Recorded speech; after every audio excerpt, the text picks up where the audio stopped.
కుటుంబం నుంచి ఎటువంటి సపోర్ట్ లేకోకుండా ప్రజలకి మంచి చేద్దామనే ఉద్దేశంతో ఇలాగ కాలేజీ నుంచి మేము పోరాటాలు స్టార్ట్ చేస్తున్నామని చెప్పారు కదా. అంటే ఇప్పుడున్న పరిస్థితుల్లో ఎటువంటి కరప్షన్ లేకోకుండా రాజకీయాలు జరుగుతాయి అంటారా? ఒకవేళ అసలు మీరు ఏదైనా ఉంటే కరప్షన్ చేయడానికి మీరు రాజకీయాల్లోకి వచ్చారా, సంపాదిద్దామని వచ్చారా? సార్, మంచి క్వశ్చన్ అడిగారు. నేటి సమాజంలో రాజకీయం పూర్తిగా అవినీతిపై అయిపోయిన మాట వాస్తవం.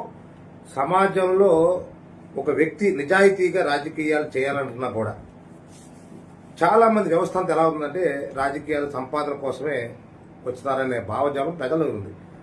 రాజకీయం అనేది ఒక వ్యాపార సంస్థ కాదు. రాజకీయం అనేది ఒక సామాజిక బాధ్యత.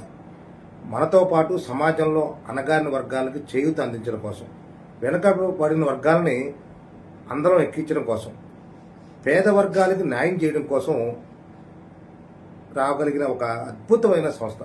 నాకు తెలిసి చదువుకున్న ప్రతి వ్యక్తి రాజకీయాల్లో రావాలి. ఏదో ఒక రాజకీయ పార్టీని ఎంచుకోండి కాదంట్లా, కానీ రాజకీయంలో రావడం వల్ల మనం మనతో పాటు మన సమాజానికి ఏదో ఒక చేయగలం ఒక నమ్మకం, భరోసా ఇవ్వగలుగుతాం. డాక్టర్ బాబాసాహెబ్ బిఆర్ అంబేద్కర్ గారు కూడా ఒక అద్భుతమైన మాట చెప్పారు.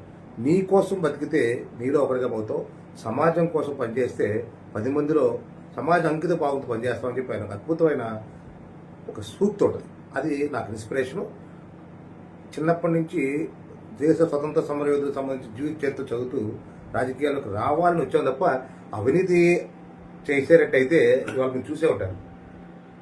2008 ఆగస్టు 17 ముందు నేను రాజకీయాలు వచ్చినప్పుడు ఏ విధంగా ఉన్నానో ఈ రోజుకి కూడా నన్ను ఫాలో అయ్యేవాళ్ళు, నా మిత్రులు, స్నేహితులు, శ్రేయోభిలాషులు ఎవరైనా చెప్తారు కామేష్ అంటే కరప్షన్ లేని వ్యక్తిగా భగవంతుని ఆశీస్సులతో పనిచేయగలుగుతాను. నేను నమ్మింది ఒకటి, భగవంతుని ద్వారా చెప్తుంది